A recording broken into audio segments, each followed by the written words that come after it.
September is more quiet as well. I noticed on September 11th that Neptune retrograde re-enters Aquarius on that day. So that's interesting.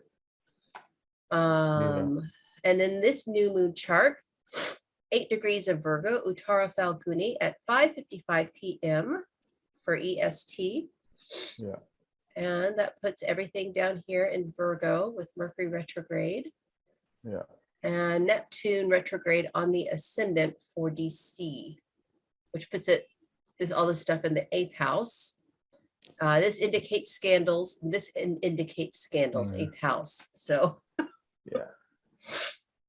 sexual scandals is a problem. Scandals in documentation, information, medical information, all that can be a real problem. Old information coming back. Yeah. Old information coming back, old documents coming back, old contracts coming into the picture, all of that is creating a problem. You begin to see. Now, usually the elderly statesmen are usually going to have a problem. Senior employees are going to have the problem. Uttara Falguni is conveyed Adyaman, chief of the P3s actually. So you'll begin to see this kind of information, challenging information coming up. Now, here is one more problematic thing in the sense that Rahu will be very close to debilitation point of Saturn here, which is at 19 degrees 46 minutes. So there will be some shock factor for sure that will come, no doubt of that. Now, someday it will be like a lot of things will come together. There will be a shock news coming with regard to sexual taboo thing, and new technology is being born. The bears are attacking people or whatnot, all that. You'll begin to see all those things coming together around Rahu being in Burni and all that. So it's one of those things. And of course, I did mention Saturn being debilitation is like a crisis thing actually.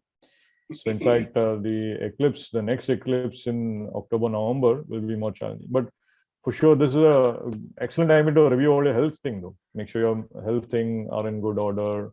Visit your doctor for sure during this month because then they'll actually help you out a lot. The only good thing here, actually the good thing here is Jupiter is involved in this eclipse actually. In this new moon, Jupiter is aspirating the new moon sign. Venus is there. Both are retrograde. Mercury and Jupiter are retrograde, and Saturn is also retrograde, which does create some issues. But it is better for Jupiter to be retrograde than Saturn or Mars or kind of thing. So that's an easier energy to deal with actually. So it's a benefic planet that is retrograde. Just that you might have to work with some documentation thing and all that. So things could change. Now, usually some laws or policies could change, which is creating additional problems for many people. Like the school decides to change the way something is happening, and now every students are getting affected, right? That kind of thing happening. Something to watch out for during this time period, actually. Yeah. Right. And Venus is debilitated, but Mercury is exalted. But so that's a good point. Which emphasizes all of that. Yeah.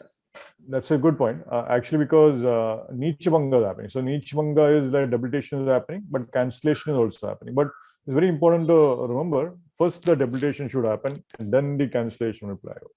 Initially, there'll be a problem in relationship, then you will talk it out and then sort it out eventually. So both will actually happen at the same time. So you'll have to work that out for sure during that time period.